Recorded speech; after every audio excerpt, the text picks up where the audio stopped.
네, 오늘 어머니 기도에 오신 여러분들 다시 한번 축복합니다. 옆에 계신 분들과 인사할까요? 참 잘 오셨습니다. 인사하시겠습니다.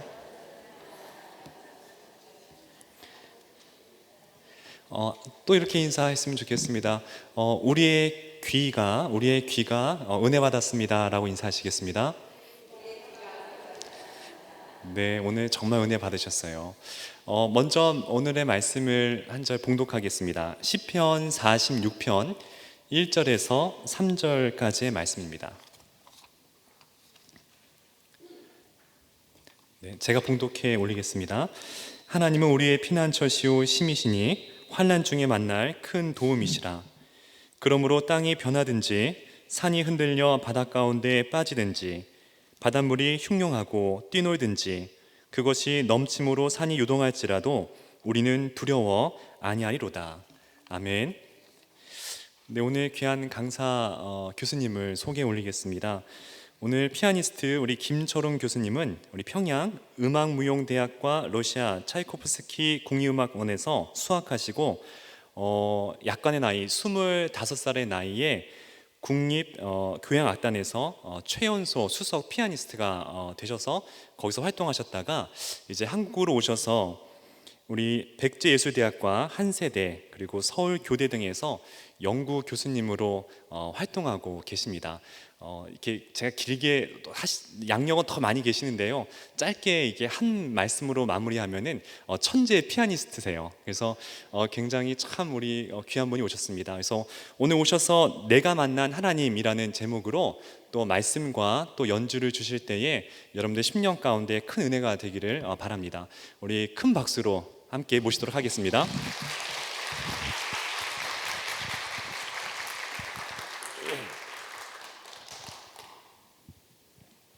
네, 안녕하세요. 김철웅입니다. 반갑습니다.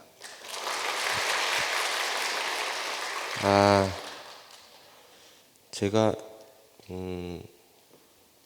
많은 간증 집회, 연주회, 또 그리고 여러 특강 이런 것들 많이 다니는데요. 가면 되게 의외들의 반응이 나오더라고요. 저보고 생긴 거랑 되게 다르대요. 네. 뭘 다르냐?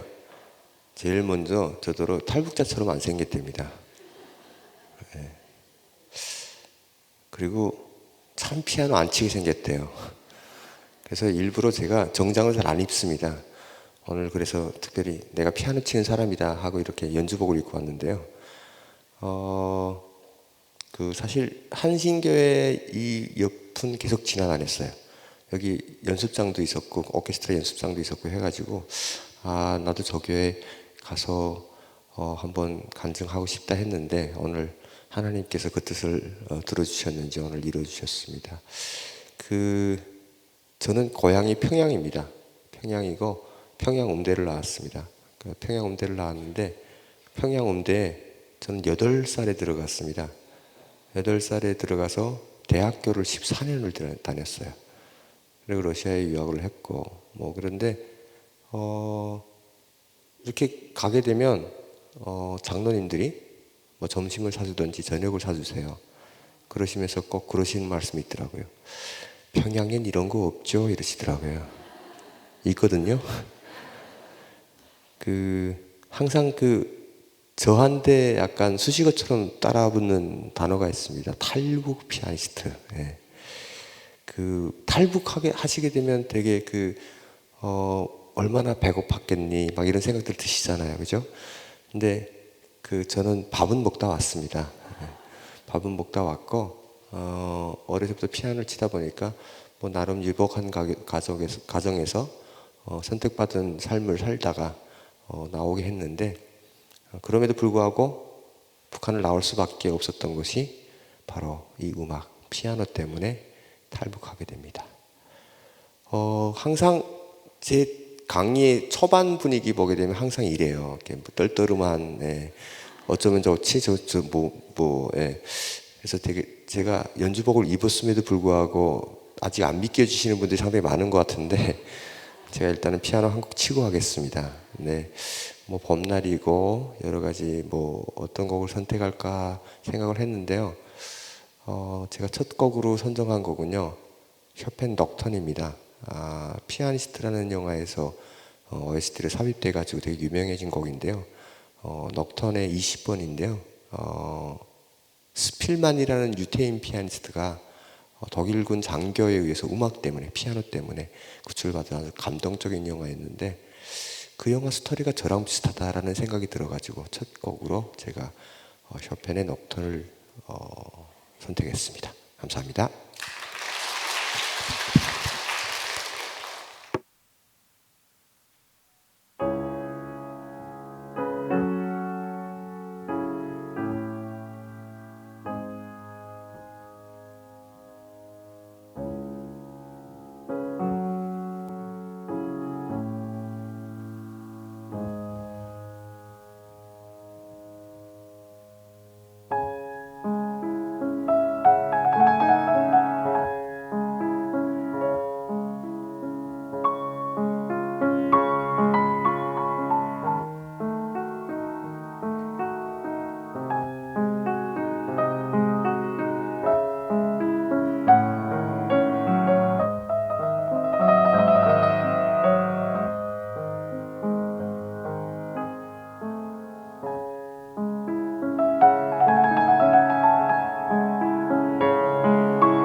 저는 평양에서 대학 공부를 하고 러시아의 차이콥스키 국립음악원에 유학을 했습니다.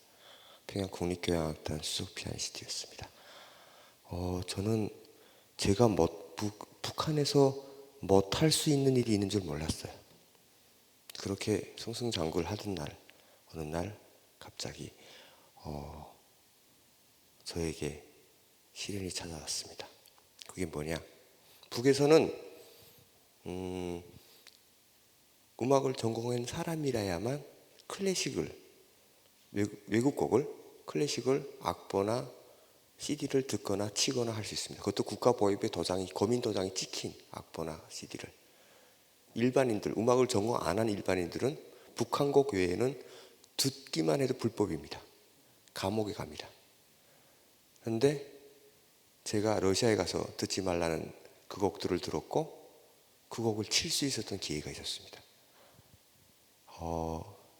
저도 20대가 있어서 사랑이라는 게 생겼더라고요. 사랑이 생겨서 제 여자친구에게 프로포즈를 하고 싶었는데 그 친구도 피아노 치는 친구였어요. 근데 그 친구에게 프로포즈를 하고 싶은데 좀 더 뭔가 스페셜한 프로포즈를 하고 싶었어요. 그래서 제가 러시아 유학 갔을 때 들었던 음악, 그 음악을 그 친구에게 프로포즈를 하기 위해서 연습실에서 연습을 했더랬습니다. 그런데 누군가 그 곡을 듣고 보이브에 신고를 해버립니다. 신고를 당해가지고 가니까 이 곡을 어디서 들었으며 이 곡을 들었을 때 또 누구 어디서 또 쳤으며 이 곡을 들었을 때 네 감정이 어땠니 등등등 해가지고요. 제가 A4 용지 한 10장가량을 심할서를 썼습니다. 그게 제 탈북 이유입니다. 그거 쓰고 나니까 나는 갑자기 알 수 없는 그 배신감 같은 게 들더라고요. 뭐였냐면 저는 이때까지 피아노밖에 안 쳤어요. 다른 거 아무것도 못했다고요. 그 음악인이라고 존경받는 이유가 뭔 줄 아세요? 가장 큰 이유 중에 자기 자신과의 싸움에서 이긴 사람들이라고 존경받는다고 생각합니다. 왜냐하면 그게 얼마나 외로운 길인 줄 아세요? 다른 친구들이 다 공도 차고 하면서 놀 때 저는 한 번도 공도 제대로 못 차. 그렇다고 제가 공을 지금 볼을 못 차는 건 아닙니다. 그런데 그런 어린 시절을 보내면서 오직 피아노만 쳤던 나에게 피아노 쳤다고 심할서를 씌우는 나라. 그리고 유학을 갔는데 그 4년 동안을 어떻게 버텼냐면 우리가 김일성 배지를 달고 다니잖아요. 유학 북한 국적은 다 김일성 배지를 달고 다닌다고요.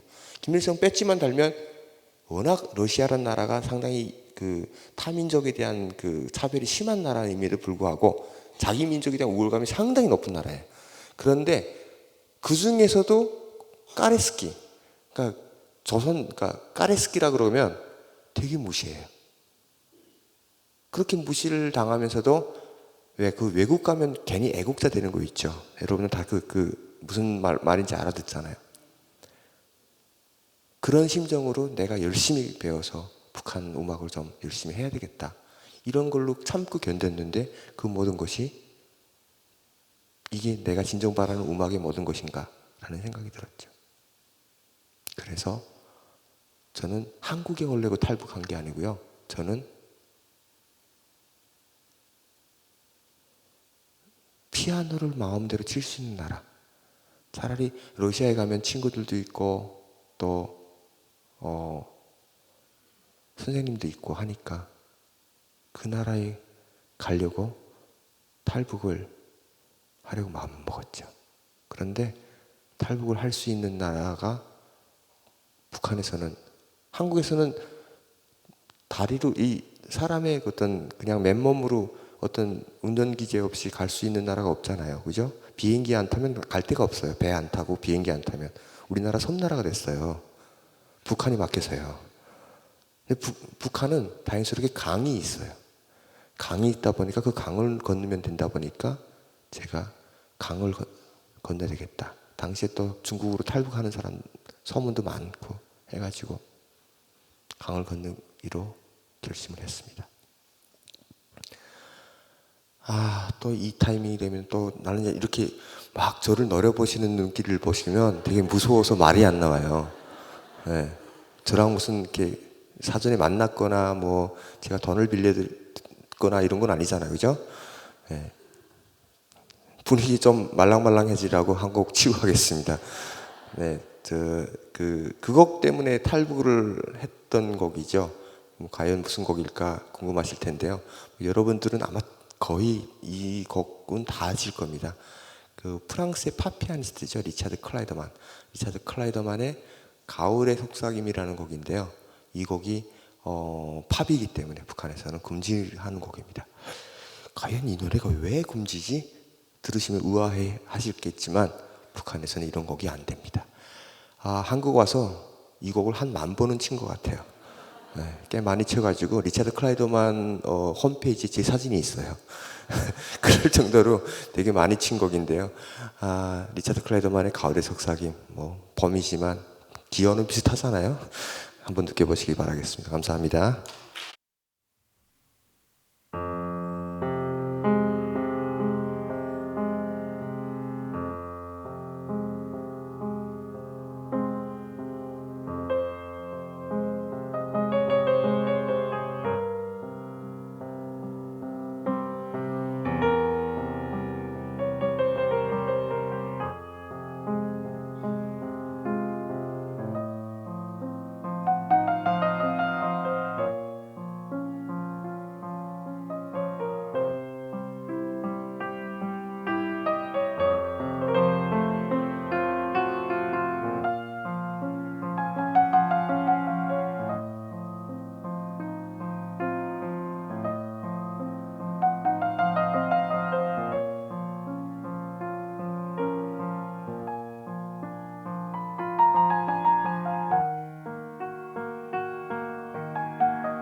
탈북을 결심한 후에 두만강으로 가려고 하는데 그 거리가 서울서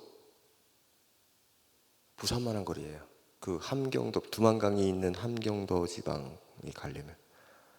근데 요새 우리 KTX 있잖아요. 3시간이면 가잖아요. 2시간 50분. 근데 같은 거리인데 거기는 기차를 타고 가게 되면 거의 막 닷새씩 갑니다. 예, 기차가 전기 기차들인데 에너지가 없다 보니까 가다 서다를 너무 반복해요. 예, 속도가 아주 이상적이에요. 제가 뛰는 것보다 조금 더 빨라요. 그런 기차를 타고 닷새 만에 겨우 도착을 해가지고 정말 그 무서운 그 새벽 한 2, 3시 경이었던 것 같아요. 그 새벽에 두만강가를 딱 나섰는데 그 두만강가에서 그 새벽녘에 그 흐르는 강물 소리가 되게 그 얼마나 무서웠겠어요. 그래서 어디를 건너면 좀 쉽게 건널 수 있을까 해가지고 두만강가를 오락가락 하는데 갑자기 그 어둠 속에서 손들어 타는 거예요. 깜짝 놀래가지고 총 든 사람 손드니까 일단 손들었죠. 근데 제가 떠나올 때 그냥 떠나올 수가 없어가지고 어머니가 이렇게 좀 그 숨겨놨던 달러를 러자를 하려고 이렇게 좀 챙겨가지고 나왔어요. 근데 그러다가 손들다가 가만히 생각해 보니까 그 돈 생각이 난 거예요. 근데 제가 귓동양으로 듣건데도 이렇게 돈만 찔러주면 좀 쉽게 넘는다는 얘기를 좀 들었거든요. 그래서 이럴 때 돈을 꺼내야지. 그래서 돈을 이렇게 딱 꺼냈어요. 근데 그때가 새벽 2, 3시. 특히 강력히라 그 물안개라고 들어보셨죠? 물안개가 빡 끼어가지고 정말 그 사람이 형체만 보이지 얼굴도 못 가려봐요. 그런데 사람은 정말 놀라운 게 얼굴은 못 갈아보면서 돈은 알아봅디다. 제가 한 2,000달러 정도를 내가 이렇게 쥐고 있었거든요. 그래서 여기요 하고 손드니까 바로 그분이 돈을 알아보시고 말투가 달라져요. 일로 오세요 이러는 거예요. 그래서 그분에게 돈 2,000달러를 다 주고 다 줬더니 그 사람이 직업이 바뀌십니다. 조금 전까지는 북한 국경을 지키는 국경경비대원이었는데 돈을 받는 순간 저를 길 안내자로 직업이 바뀌더라고요. 일로 가시면 됩니다. 절로 가시면 됩니다. 진짜 말도 안 되게 이름이 강이지 제 무릎도 안 오는 곳이에요. 그렇게 말도 안 되게 다시는 갈 수 없는 그 땅을 걷는 것이 2001년도였습니다. 2001년도에 제가 강을 건너가지고 결국엔 중국을 갔는데, 근데 제가 중국에 가면서 제가 무슨 어떤 뭐 중국에 무슨 그 연고가 있거나 이래서 간 게 아닙니다. 그냥 오직 하나, 뭐 피아노 이 정도 치니까 레슨만 해도 먹고 살 수 있을 것이라고 생각하고 그러고 갔어요. 그런데 현실은 제가 그 북한 강을 딱 건너면 그 주변 사람들은 하도 넘어가는 탈북자들을 만나서 놀라지도 않아요. 근데 다행스러운 게 거기는 다 한국말을, 그러니까 조선말을 하는 조선족들이 많이 삽니다. 그래서 무조건 불 켜져 있는 집 들어가서 일단은 내가 PR을 해야 될 거 아니에요. 그래서 내가 지금 평양에서 오는 길이고 평양 음대를 나왔고 러시아 차이콥스키 국립음악원을 나왔고 얘기했어요. 근데 그분이 잠깐만 자기 하나 물어볼 게 있대요. 네. 피아노가 뭐냐고 물어봅니다. 피아노가 뭔지도 모르는, 한 번도 피아노를 실물로 못 본 사람이에요. 그런 사람에게 일단은 처음에 맞다들려가지고 저는 여기서 자기는 피아노가 뭔지도 모르고 피아노가 잘 치든 못 치든 건 자기하고 상관할 일이 아니고 여기서 먹고 살려면 일을 해야 된대요. 그래서 제가 일단은 먹고 살아야 되니까요. 그래서 일을 하겠습니다. 어떤 일을 하냐. 다음날, 그때가 2001년 10월 중순이었다 보니까 한창 추수 가을철이었어요. 추수를 하는 날 그 시기였는데 그 추수 시기에 저를 두고 이렇게 낫을 이렇게 주더라고요. 아침에. 저는 실물로 그때 낫을 처음 봤어요. 저기 가 있는 그 떼기밭, 그러니까 큰 밭은 자기가 기계로 할 거니까 떼기 군데군데 있는 떼기밭에 그 벼를 빨리 베고 자기한테 오래요. 근데 그 떼기밭 정도는 보통 하시는 분들 한 20분이면 다 할 양입니다. 저 그거 이틀 동안 배웠습니다. 가을 거의 다 끝났는데도 저는 그걸 배우고 있었어요. 너무너무 힘들었어요. 저는 그때까지 정말 아무것도 안 하고 피아노만 쳤던 사람이거든요. 그러다가 거기에 있을 수가 없어가지고 국경지대라 하도 경비가 삼엄해가지고 경찰이 하도 그 단속이 심해가지고 다른 데로 옮겨졌는데 또 소개시켜줘가지고 거긴 어디였냐? 해발이 1700m, 백두산보다 조금 낮아요. 1700m 되는 산속에서 나무를 나르는 목재소입니다. 목재소에서 진짜 아름드리 나무들을 막 이렇게 먹고라는 걸 해가지고 남자 4명이 이렇게 막 메고 가야 돼. 근데 내가 키가 크잖아요. 그 일하는 사람들이 왜 이렇게 키가 작아? 키 큰 사람이 무게 혼자 다 감당해야 돼요. 죽는 줄 알았어요. 진짜 죽고 싶었어요. 너무 힘들었어요. 거기서 먹여주고 재워준다고 해서 갔어요. 거기서 월급을 제가 얼마 받았어요? 얼마 받았냐면요, 당시에 한국 돈 환율로 해가지고 당시에 한국 돈 7만 원 받았습니다. 월급을. 그 월급을 받고 먹여주고 재워주다고 했는데, 먹여주는 거 어떻게 먹여주는 줄 아세요? 중국 사람들 우리처럼 밥이 주식이 아니에요. 그 사람들 주식이 뭔지 아세요? 빵입니다. 만토라는 빵인데 빵이랑 좁쌀죽을 같이 먹어요. 근데 저는 그래도 밥 비슷한 게 죽이잖아요. 그래서 그 죽만 하도 먹어가지고 요즘 지나다니다가 번쩍 간판만 받아도 속이 느글느글거려요. 그리고 자는 데가 공짜라고 하는데, 자는 데가 제가 10월에 넘었으니까 그쪽 가다 보니까 11월부터 제가 4월까지 있었는데 가장 추운 시절. 동북부 추위하면 워낙 유명하잖아요. 그쪽 지방 추위하면. 거기다가 1700m를 올라갔으니까 얼마나 춥겠어요. 그런데다가 제가 자는 곳은 유리가 없어. 그런 곳에 평균 기온이 영하 20도 이하예요. 그런 데서 이불도 없이 군대 외투 하나 뒤집어 쓰고 자야 돼요. 제가 피부가 원래 이렇지 않았거든요. 정말 책에서 나온 뼈까지 시리다는 그 표현이 내가 뭔지를 체험을 했어요. 그러면서 내가 느낀 게 있습니다. 아, 제가 그때까지만 해도요, 제 잘난 모습이 얼마나 제가 잘나 보이겠어요. 26세 수소 피아니스트. 그때 확실히 느꼈던 것은 내가 정말 아무것도 못한 무능력자구나. 왜?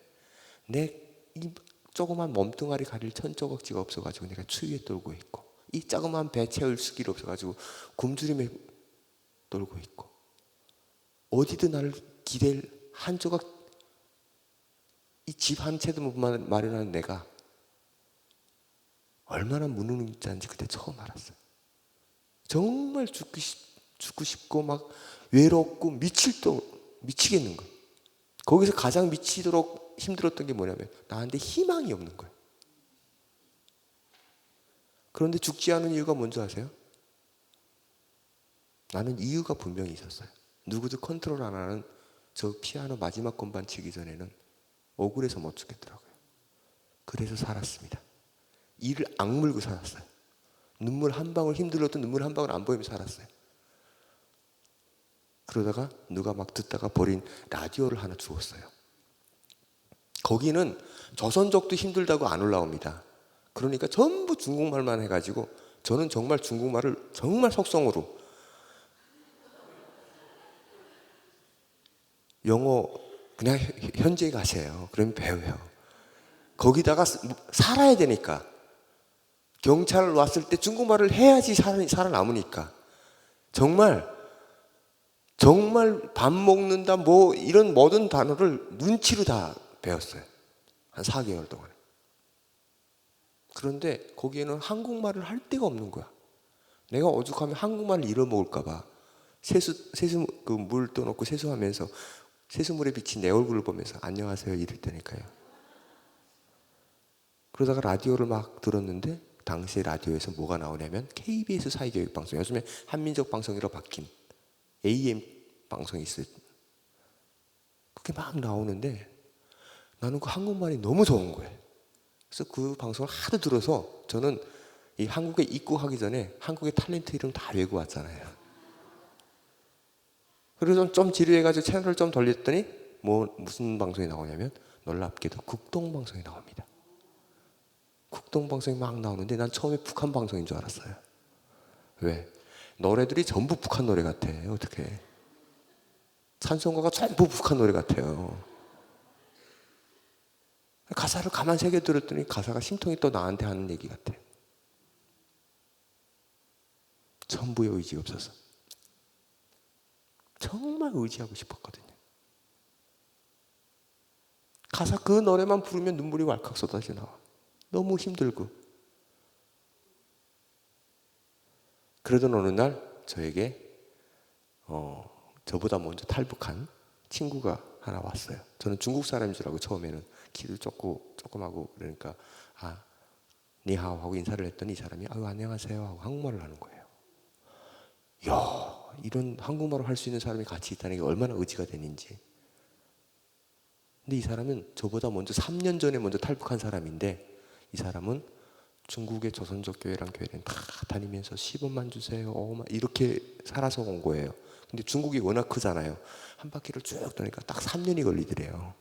그래서 더 이상 갈 데가 없어서 제가 있는 그 산속으로 일을 해보려고 온 거예요. 그런데 이 사람이 제가 하는 일을 보더니 자기가 그 2월급으로는 일을 못하겠다고 도로 내려가는 거예요. 그러다가 갑자기 다시 이틀 후인가 다시 나타났어요. 그 봐라, 네가 가면 어디 가겠냐, 나랑 같이 일하자 했더니 이번에는 저를 데리러 왔다는 거예요. 그래서 어디를 가냐 했더니 드디어 공짜로 밥을 먹여주는 교회를 찾았대요. 자존심이 확 상하더라고요. 야, 내가 거지냐? 사실 거지죠.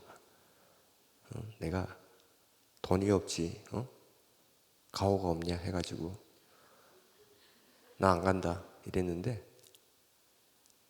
그 사람이 다시 산속으로 올라가는 저를 보고 이런 얘기를 합니다. 야, 교회로 가면 피아노가 있어 이러는 거예요. 그 순간 내 머리에서 막 빛이 확 나왔더니 모든 거 다 버리고 내려왔잖아요. 버릴 게 뭐 있겠어? 나는 다 버렸어요. 잠깐. 미친 것처럼 내려왔어요. 근데 딱 가봤더니 피아노가 없잖아. 거긴 또 어떤 곳이었냐면 그 일명 여러분들 뭐 중국 선교를 가시다 보면 뭐 삼작교회, 뭐 처석교회라고 그 허가 못 받은 교회들 있잖아요. 그런데 그 교회는 탈북자 선교한다고 그래가지고 저 같은 젊은 청년들 한 7, 8명 모아놓고 아파트 방 하나 빌려놓고 아침 7시부터 밤 10시까지 하루 종일 성경만 읽는 데예요. 일명 통독반이라고 합니다. 저 진짜 사람이 이렇게 미치는구나 했어요. 진짜 미치겠더라고요. 아니 본인들이 그 성경을 거기서는 어떻게 하냐면요. 아침 7시부터 밤 10시까지 그러니까 빙 둘러 앉아서 이렇게 릴레이 통독을 하는데 한 달 정도가 되게 되면 성경을 3번 통독합니다. 3번. 어마무시한 양이에요. 급하신 분들 연락 주세요. 나 진짜 아니 그리고 밥 먹을 때는 감사합니다 하나님 감사합니다 이러고 밥을 먹는데 나는 감사할 이유가 없잖아. 내가 왜 감사해야 되는지. 그래서 나 밥 혼자 먹곤 했어요. 그러던 어느 날 거기 정말로 한 달을 있어보세요. 한 달 있으면요 잠꼬대를 마태복음으로 해요. 그러던 어느 날 한국에서 목사님들이 오셔가지고 부흥회를 여셨어요. 중국에 있는 교회 5개를 연합을 해가지고. 나는 너무 좋았어. 우리도 초청이 받은 거야. 너무 좋았어. 왜? 달아날 수 있으니까. 그 처소에는 한 번 들어가면 못 나와요. 왜냐면 그 위치가 탄로난다고 해가지고 한 번 들어가면 못 나오는 거야. 한 20일간을 그렇게 미친 것처럼 있었어요. 그러고 처소를 이렇게 가서 교회에 초청받아가지고 그 집회하는 곳에 막 갔어. 뒤 교회 문을 딱 열었는데 뭐가 있을까요? 어떻게 알았어요?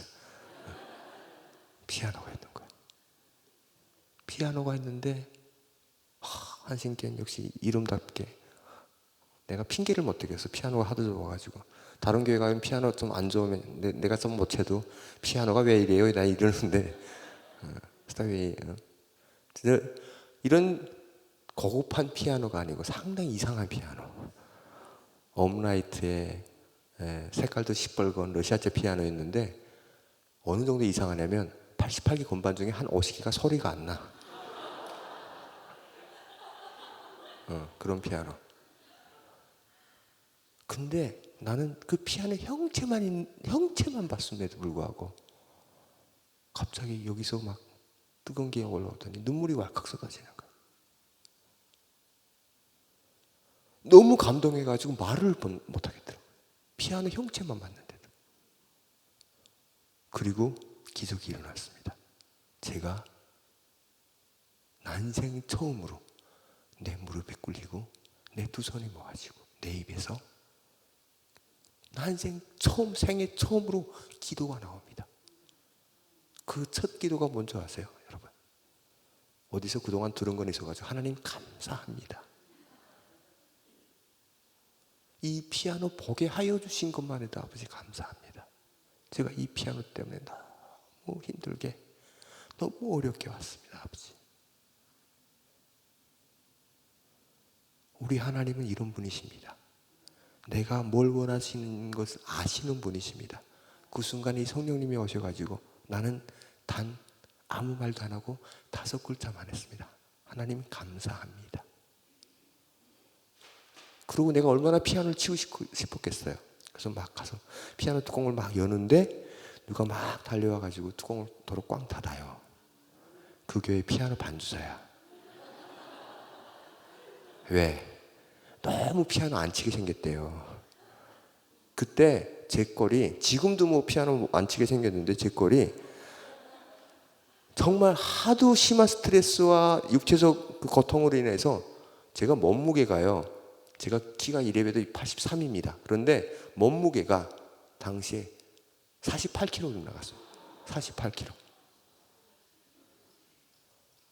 여성분들 부러워하시는데요, 48kg. 그 꼴을 한 내가 피아노를 치려고 하니까 당시 중국 조선족 교회에 피아노가 없었어요. 정말 피아노 귀한 물건이었어요. 그러니까 나는 꼴을 보니까 피아노 이름도 모를 것 같으니까 나더러 이래요. 이 물건요, 만지는 게 아니거든요. 이분이 또 아주 피아노는 생겼는데 피아노 칠 사람이 없었어요. 그래가지고 갑자기 석성으로 배우신 분이 목사님 사모님이세요. 근데 이분이 피아노 치면 나는 이 전율이 오는 게 뭐냐면, 이분은 석성으로 배우다 보니까 오른손은 다 악보대로 조성대로 치는데 왼손은요, 미 장조가 됐든 파 단조가 됐든 상관없어. 왼손은 계속 도미솔만 쳐요. 도미솔. 모든 음악이 도미솔로 시작해서 도미솔로 끝나요. 기승전이 도미솔이야. 이분 피아노 치면 난 여기서 막 걷는다니까. 저걸 어떻게 듣고 있지 하고. 그분이 저를 막으면서 막 안 된다는 거야. 제가 이 물건 조금 압니다. 한 번만 치게 해주세요. 그러니 치버려. 앉았어. 아까 뭘 통해서 저에게 무릎을 꿇고 기도를 하게 하신 하나님이시죠? 피아노를 통해서 기도하게 하신 그 하나님이 이번에는 저희 신앙 고백도 피아노로 시키더라고요.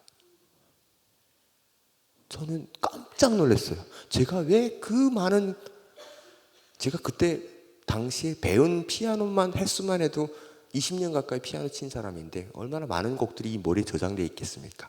그런데 그 순간 첫 번째 그렇게 어렵게 만난 피아노, 그 피아노 첫 번째 곡이 내가 이 곡인 줄 나도 깜짝 놀랐어. 무슨 곡이었을까요? 에? 뭐라고요? 주 하나님이요? 거기서 주 하나님이 왜 나오시죠? 네. 천부의 의지였어. 그래요. 네. 착각은 자유입니다. 어메이징 그레이스라고요. 그 통독반 때 들었던, 기똥양으로 들었던 나 같은 죄인 살려줘서 고맙다고. 저는 신앙 고백도 이 곡으로 했습니다. 어떻게 또 분위기 싸한데 어떻게 한 곡 하고 갈까요? 네, 어메이징 그레이스 연주드리겠습니다.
이 곡 치니까 나 간 줄 알았던 피아노 반주자 옆에 기절에 쓰러져 있어요.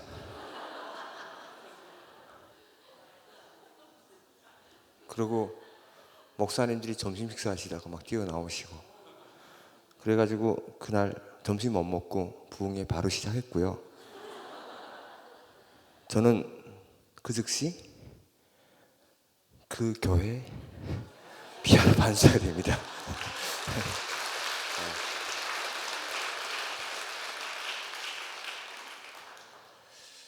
제가 한 게 아까도 말씀드렸지만 감사합니다 하나밖에 한 게 없어요. 그런데 어제까지 제가 어떤 사람이었어요? 밥이 없어 못 먹던 사람이었다고요. 옷이 없어 추위에 떨던 사람이었습니다. 그런 사람이 감사합니다 그 한마디 때문에 삶이 바뀌었습니다. 이게 내가 만난 하나님이고 이게 여러분의 하나님이십니다. 그 감사함 때문에 그 순간 인생이 달라져 가지고요, 중국 전 방방곡곡을 다 다녔어요. 교회가 있는 곳이면 서로 저를 막 초청하고 싶어 해가지고. 그러던 어느 날 한국의 목사님들이, 선교사님들이 한국에 가서 보장된 신분으로 이제 좀 살아야 되지 않냐 해가지고, 여러분이 절대로 따라하면 안 되는 부분인데, 따라하면 안 돼요. 불법이긴 하지만 저는 어쩔 수 없는 상황이니까 위조 여권을 만들어 주셨어요. 그래가지고 한국에 서울로 인천공항으로 가자 해가지고 북경공항에 나갔어. 근데 내가 그때 또 무슨 병에 걸렸냐면 교만병에 걸렸어요. 정말 잘난 줄 알고 내가 일행이 5명이야. 근데 얼마나 교만했냐면 못생긴 여자 4명이랑 잘생긴 나랑 이렇게 5명이 있었어. 못생긴 애들 너무 걱정되는 거죠. 얘네 걸리면 어떡해 해가지고 앞에서, 그리고 내가 잘생겼으니까 나는 자신 있으니까 뒤에 섰어. 걔네는 무사히 다 갔는데 나만 걸렸어요. 저만 걸려가지고 북경공항 파출소에서 북경시 공항국으로 이송이 돼가지고 제가 중국 경찰들한테요 14시간을 매달려 매를 맞았습니다. 국적을 대라는 거죠. 저는 죽어도, 나는 북송되면 뭐 죽으니까 죽어도 난 조선족이다. 그런데 그 경찰들이 야 너처럼 중국말 못하는 조선족이 어디 있냐 이러는 거죠. 근데 그때 내가 다른 사람보다 좀 더 맞았어요. 왜 더 맞았냐면 이 고무권봉 같은 걸 이렇게 막 머리를 막 내리치는데, 머리를 치면 보통 사람은 본능적으로 이렇게 머리를 손으로 막잖아요. 근데 나는 손이 다칠까봐 팔짱을 끼고 맞는 거야. 그러니 때리는 입장에서는 건방져 보이잖아. 이 자식이 이러고. 그러니까 나는 머리보다 손이 더 아까우니까 손을 이렇게 팔짱을 끼고 맞는데, 그래서 그때 하도 맞아가지고 제가 상태가 좀 별로예요.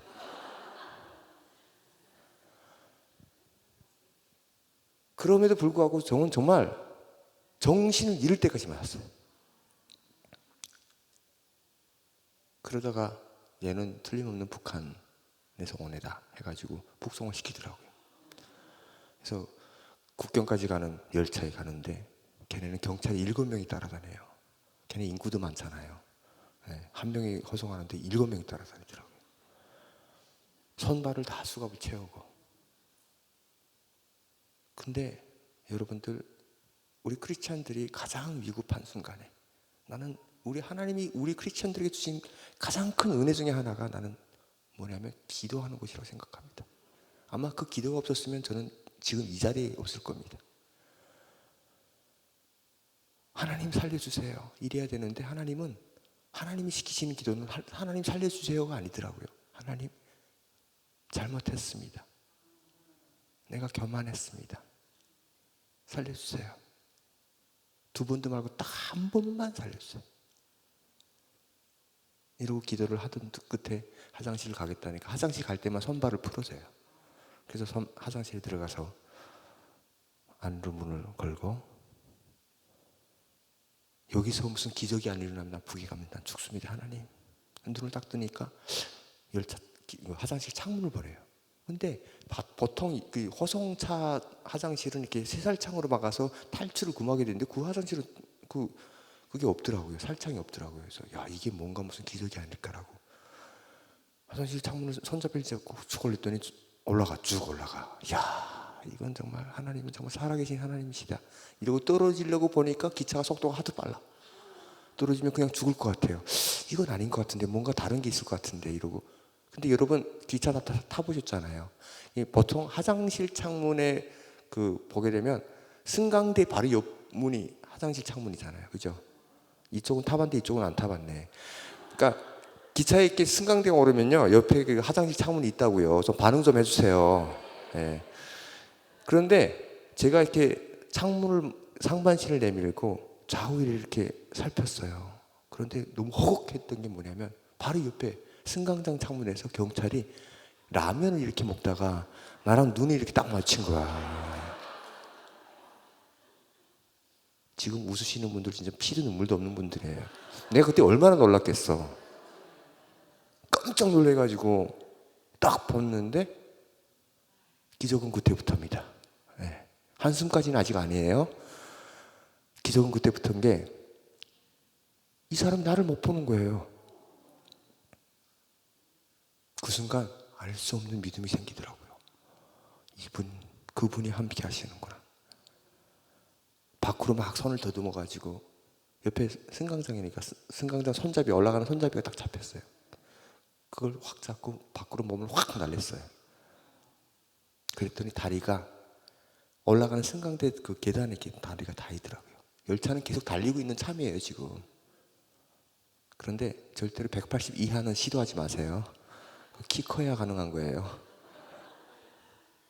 막 달리는데 꼭대기에서 경찰이 라면 먹고 있고, 그냥 가다가는 이게 뭐 떨어지면 밑에 들어가 죽을 것 같고, 이러지도 저러지도 못하고 있는 찰나에 갑자기 우측을 딱 보니까 왜 기차 지붕 위로 올라갈 수 있게 공장 굴뚝처럼 하는 데다 이렇게 왜 철사처럼 계단처럼 한 거 있잖아요. 그게 딱 보이는 거야. 또 그때를 대비해가지고 하나님이 나한테 이 긴 팔을 주셨어. 글로 갔어요. 기차 지붕 위로 올라갔어요. 달리는 열차예요. 첫 차에서 제일 마지막 칸까지 지붕 꼭대기에서 날았어요. 똑같은 방법으로 반대쪽에 있다가 열차가 역군에 들어가면 속도를 늦추잖아요. 그때 가만히 숨어 있다가 살짝 뛰어내려가지고 머리카락 하나 안 다쳤습니다.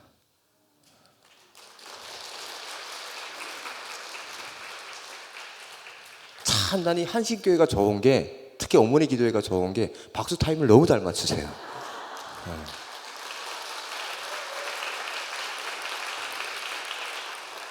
제가 예상된 대목에서 박수가 안 나오잖아요. 당황해요 제가.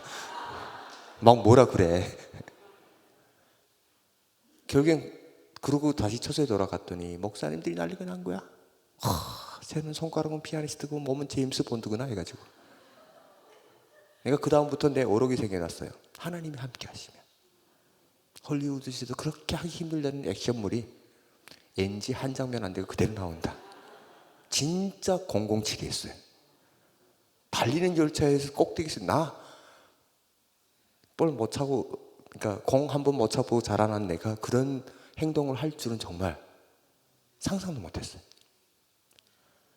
그래서 한 달간 보양을 하고 다시 떠나자. 하늘길로 가다가 잡혔으니까 이제 땅길로 한번 가보자. 몽골 국경 있는 곳으로 간다고 하면서 레몽고 지방, 중국의 레몽고 지방으로 갔어요. 택시를 타고 갔는데 정말 제 인생은 세상에 이런 일이에요. 정말로. 어제까지 없던 검문소가 오늘 내가 간 그날부터 검문소가 생긴 거야. 갑자기 경찰이 길을 막더니 신분증을 보세요. 제가 저한테 짝퉁 신분증이 있었거든요. 근데 이게 짝퉁 중에서도 왜 A급 있고 B급이 있고 있잖아요. 내 건 한 C급이야. 돈이 없어서 C급밖에 못 샀어요. 누가 봐도 짝퉁이야 이거는. 근데 경찰이 얼굴을 이렇게 보고, 그러니까 제가 이렇게 경찰한테 안 걸리는 이유는 뭐냐면 조금 호우대가 커가지고 북한 사람이라고 잠깐 안 믿는 쪽이더라고요. 근데 중국 사람들은 워낙 그 산하 제한을 했었기 때문에 주민 등록이 없는 사람들이 꽤 많아요. 그래서 가짜 신분증이 성행했던 거죠. 그러니까 본인이 없는 사람들이 꽤 많아요. 그러다가 요즘 와서 그걸 좀 풀어가지고 그 프로그램화 시켰거든요. 근데 당시만 해도 그런 상황이었는데, 그러니까 중국 사람인데 얘는 지금 가짜 그 신분증을 가지고 있구나 이런 정도로 지금 해가지고, 야, 이러는 찰나에 뒤에서 관광버스 한 대가 쫙 들어와요. 그러니까 좀 기다려라, 관광버스 검문을 하고 너 보내줄게 이러고 관광버스에 올랐는데, 그 관광버스에 누가 있냐면, 왜 이게 가짜 신분증이다 보니까 홍길동 주민번호번호, 그러니까 얼굴만 내 얼굴이고 다른 사람일 거 아니에요. 근데 진짜 홍길동이가 그 버스에 타고 있는 거야. 진짜 홍길동이가. 그게 만날 이유가요, 한 3,000km 정도 떨어진 곳이거든요. 그 사람이 사는 고향하고 번적지하고. 야, 나는 진짜 그 순간에 정말 세상에 이런 일도, 어떻게 세상에 이런 일이 있을 수 있나 싶더라고요. 또 잡혔어요. 또 잡혀서 이번에는 군인들한테, 그러니까 경찰들한테 가게 되면 좀 그래도 사회인들이라 만만하고 어떻게 하면 달아날까 이런 생각이 드는데, 군부대 안에 들어가면요, 그런 생각을 꿈에도 하시면 안 돼요. 근데 참 저는 그때 은혜스러웠던 게, 감옥 가게 되면 참 할 게 없어요. 기도 정말 잘 됩니다. 기도밖에 안 돼요. 참 막 기도를 하는데, 내가 그랬잖아요 지난번에, 2번도 말고 1번만 살려달라고. 이번 뭐라고 그래? 가만 생각하다가, 이젠 이 몸이 내 몸이 아니니 하나님 알아서 하세요. 그러면 난 살릴 줄 알았어요. 저 북한까지 갔습니다. 북송을 당하는 거예요. 그때는 바야흐로 2002 월드컵이 한창 했던 6월이에요. 한국에서는 뭐 월드컵 난리였죠. 제가 월드컵이 얼마나 유명했는지 일화 하나만, 에피소드 하나만 제가 말씀드릴게요. 그때 6월, 한창 6월이라, 그때 더문에서 최초로 탈북자만 수용하는 그 감옥소를 새로 건설을 했어요. 거기에 건설하자마자 제가 첫 일기로 들어간 거죠. 딱 들어갔는데 한 방에 한 50명씩 이렇게 수감하게 돼 있어요. 근데 그때는 정말 거의 매일 탈북자들이 잡혀 들어왔었어요. 근데 거기는 꼭 10시면 새로운 사람 들여가지고 이렇게 들여놓더라고요. 그런데 워낙 구석 있게 벽을 기대해가지고 사람들이 쭉 앉아있기 때문에 처음에 들어오면 서로 얼굴을 안 마주쳐봐요. 왜냐면 그 사람의 심정이 어떻겠어요. 그러니까 서로 안 보는 게 우리 인사 비슷한 거예요. 근데 그날도 여지없이 10시 정도가 됐어. 경찰 감옥서 문이 딱 열리더니, 야 들어가! 이러면서 한 사람이 들어왔어. 분명히 한 사람이 들어오면 우리는 그냥 아유 자기 자리에 앉아야지, 그 다음에 아 어디서 왔냐, 뭐 어떻게 잡혔냐 이런 걸 물어보거든요. 근데 가만 보니까 분명 들어왔는데 앉는 기색이 안 보여. 딱 왜 안 앉지 하고 딱 봤더니 이 양반이 감옥에 들어오자마자 뭐라고 그러냐면, 저기요 지금 월드컵 한국이 지금 어떻게 됐어요? 이렇게 물어보는 거예요. 감옥 들어와서 내가 어떻게 하냐고, 감옥에 앉아있는데. 이 양반이 연길시내에서 월드컵보다 잡혔대요. 그래가지고 궁금해서 미치는 거죠. 근데 똑똑한 것들은 약간 뭔가 이상한 것 같아요. 그 친구가 탈북자 최초로 서울대 일기 졸업해가지고 지금 현대에 들어가 있거든요. 똑똑한 것들은 뭐가 달라도 달라요. 예. 어쨌든 그 친구랑 나랑 감옥 동기예요. 그렇게 북한을 가게 되는데 결국에는 한 50명가량을 저희가 허송해가지고, 탈북자 50명을 허송하는데 중국에서는 한 개 중대 150명이 허송을 해요. 수갑을 막 채우고 한 명 한 명 보는데, 나는 정말 죽고 싶었어요. 정말로. 난 가면 죽으니까. 그런데 나는 그 순간에서도 되게 창피했던 게 뭐냐면, 아니 북한에서는 우리를 그러니까 마중하러 온, 그러니까 허송하려 온 군인이 딱 2명이 왔어요. 2명인데 키가 청만해. 청만한 애들이 총 딱 메고 왔어. 그러고 더 쪽팔리는 게 뭔지 아세요? 중국 애들이 하나하나씩 자기 수갑들 이렇게 풀어가지고 한 사람 넘기잖아요. 그런데 북한은 수갑도 없어가지고 지가 신었던 운동화끈 풀어가지고 지가 손 묶어야 돼. 야, 그게 얼마나 쪽팔리는지. 그리고 감옥에 일단은 버이브에 들어갔어요. 근데 제가 딱 앉자마자 제 이름을 부르는 게 아니라, 감옥에 들어가면 이름이 없어집니다. 번호로 하죠. 3호 간방 63번, 너 이름이 김철웅이지 하는 거예요. 나를 아는 사람이 있는 거예요. 그때까지만 해도 주민등록 체계가 마비되고, 북한은 거의 주민등록 체계가 2001년, 2년, 한 2004, 5년 때 가서야 정리가 됩니다. 근데 2001, 2년까지만 해도 컴퓨터가 잘 안 돼가지고 주민등록체계가 거의 마비가 됐어요. 왜? 북한은 지역을 옮기는데 여행증명서가 없으면 안 돼요. 그런데 굶어 죽는 사람들이 당장 굶어 죽겠니까 하니까 그 증명서를 그러다가 다른 지방에 가서 얻어먹다가 굶어 죽고, 역전에 정말 300만이 굶어 죽다니 거짓말이 아니에요. 도처에 굶어 죽은 시체였어요. 그랬던 것이었는데 그 사람들이 다 주민등록증을 가지고 죽지 않잖아요. 그러니까 어디에 누군지는 모르는 거야. 거기다가 수많은 사람이 탈북했는데 탈북할 때 신고하고 탈북하지 않잖아요. 그죠? 그러니까 어디에 누가인지 모르는 거야. 그래서 나는 내가 아닌 다른 사람으로 이렇게 숨겨서 들어가려고 생각을 했는데 보이부에서 나를 아는 거예요. 내 얼굴을 아는 거야. 다음날 그 사람이 나를 부르더니 조사관실에서 조사를 해요. 난 모르겠니? 난 태어나서 선생님 같은 얼굴을 본 적이 없다고 했더니 그분이 자기가 아무개라고 하는데 누구였냐? 저희 아버지 후배더라고요. 저희 아버지 후배인데 어떤 은혜를 입었냐면, 북한에서는 아무리 머리가 뭐 빌 게이츠, 뭐가 아인슈타인 머리를 가졌다고 해도 출신 성분이 안 좋으면 절대 승진이 안 돼요. 그랬던 사람이 하도 사람이 성실하고 똑똑하고 가니까 아버지가 A급인 걸 A 플러스로 해가지고 중앙 국가보위부에 승진시키죠. 그랬던 사람이 제가 잡혀가기 한 달 전에 거기 책임자로 조정돼서 오신 거예요. 그래가지고 저를 김초롱이 아닌 홍길동, 당시 청각이었는데 애 둘 가진 유부남, 그 다음에 한국에 가다가 국경지역에서 잡혔는데 얘는 북한에서 중국으로 넘어가려고 애랑 와이프랑 먹일 게 없어가지고 강냉이를 얻으러 가다가 잡혔다, 이런 식으로 만들어주셨어요. 그러니까 일명 아주 잡범으로 만들어주신 거죠. 정치범에서 잡범으로. 그래가지고 한 2, 3일 있었나? 그러더니 나오래요. 나갔더니 그 수갑을 이렇게 벗겨주시면서 손을 꼭 잡아주시면서 그러시더라고요. 그분이 귓속말로 다시는 잡히지 마라. 그래서 뭐 그분의 부탁도 있고,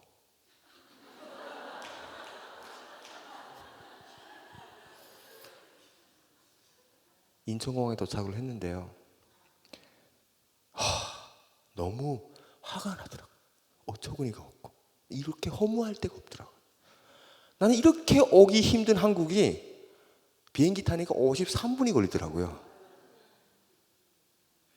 다시 생각해보니, 기도하면서 생각해보니 그 53분 거리를 하나님께서, 저와 여러분들을 사랑하시는 그 하나님께서 53분 거리를 365일 돌아서 연단시켜서 간증 주셔서 이렇게 한신교회까지 인도하신 줄 여러분 믿기 바라겠습니다.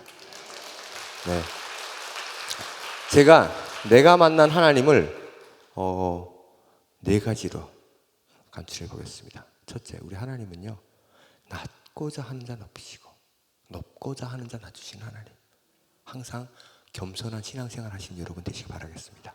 두 번째로, 우리 하나님은요, 한 번 맺은 인연, 언약, 약속, 죽기까지 지키시는 하나님. 그래서 독생자 예수까지 보내서 우리 죄를 희게 하신 하나님.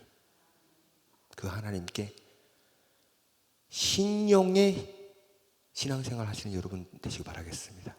세 번째로, 우리 하나님은요, 우리의 모든 기도를 언제 어디서나 어느 때나 들어주신 하나님. 항상 여러분들은 기도로 승리하시는 여러분 되시기 바라겠습니다. 네 번째로, 하나님한테 까불면 죽는다. 네, 이렇게 제 간증 집회는 여기까지 하겠고요. 제가 항상 이렇게 제가 여기 왜 와야 되지? 나만의 왜, 내가 한국에 왜 와야 되지? 내가 왜 탈북 피아니스트를 살아야 되지? 막 이런 생각을 항상 하고 있고 기도를 하고 있습니다. 그런데 그런 것 중에 하나님이 이런 마음을 주시더라고요. 통일은 나도 너희 민족을 사랑하고 통일을 원한다. 그래서 제가 통일을 위해서 제가 사람들한테 가장 많이 들은 질문이 뭔지 아세요? 뭐 브람스나 쇼팽이나 뭐 신베르크 아니에요. 뭐냐면, 나더러 통일 언제 되냐고 물어봅니다. 내가 그걸 어떻게 알아? 하도 사람들이 물어봐서 이게 내 사명인가 보다. 또 하나님이 주신 나의 어떤 임무인가 보다 라고 생각하고 고민을 좀 해봤습니다. 내가 할 수 있는 게 뭐예요? 피아노밖에 없잖아. 음악밖에 없어요. 그래서 얼마 전에 우리 문화체육관광부에서 허가를 맡아가지고 사단법인을 하나 냈습니다. 이름이 뭐냐면요, 예술로 함께입니다. 예술로 함께 우리 한번 통일해보자. 약간 이런 뜻도 가 있는 겁니다. 그래서 그 안에 남북 청소년 오케스트라라는 우리 청소년들의 고등학교 1학년까지, 초등학교 3학년부터 고등학교 1학년까지 우리 탈북한 친구들, 청소년들, 또 남한 청소년들 해서 같이 오케스트라를 만들었는데, 이 오케스트라 만드는 이유가 뭐냐면 너네 세대에는 제발 좀 양보하며 살자 이거예요. 오케스트라는 양보하는 악단입니다. 자기 독주를 하는 악단이 아니에요. 그래서 서로 그 오케스트라를 통해서 양보하는 방법을 가르쳐서 그 양보하는 방법으로 서로를 이해하면서 산다면 너희 세대는 좀 행복하게 살지 않을까라는 생각이 들어서 그런 일을 하게 되었습니다. 하나님이 주신 임무라고 생각하고 겸허하게 받아들이고 지금 묵묵히 수행하는 중에 여러분들의 기도도 필요하고 여러분들의 관심도 필요합니다. 통일은 이젠 더 이상 말이 아닙니다. 행동해야 될 때입니다. 여러분들 우리 한신교회를 중심으로 해서 통일이 되는 그날 하나님께 칭찬받는 여러분 되시기 바라겠습니다. 마지막으로 여러분과 함께 나누고 싶은 노래가 있습니다. 제가 반주를 해드릴 테니까요. 여러분 오늘만 성가대 하세요. 네. 예수 사랑하심은 우리 때문에 돌아가신 예수님을 찬양하면서 이 간증 집회를 마치려고 하는데요. 뭐 아쉬우면 알아서 하시고요. 자, 예수 사랑하시면 우리 함께 부르면서 이 간증 집회 마치려고 합니다. 지금까지 진행의 누구였죠? 김철영이었습니다. 감사합니다.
네. 제가 교회에서는 앵커를 안 받습니다. 네. 근데 뭐 옆구리 쳐서 인사 받는다고 앵커를 굳이 원하는 것 같아가지고.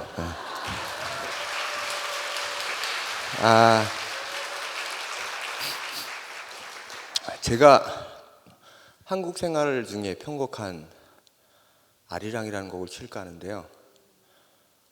사실 저는 이렇게 생각합니다. 서로 우리가 외국에 가서 모르는 사람을 만났을 때도 가장 마음을 열고 같이 할 수 있는 게 같은 노래 부를 때가 아닐까요?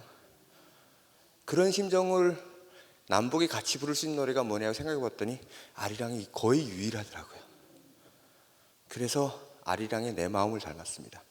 사실 제목은 아리랑 소나타인데요. 소나타라는 것은 여러 개의 악장을 가진 음악의 한 형식입니다.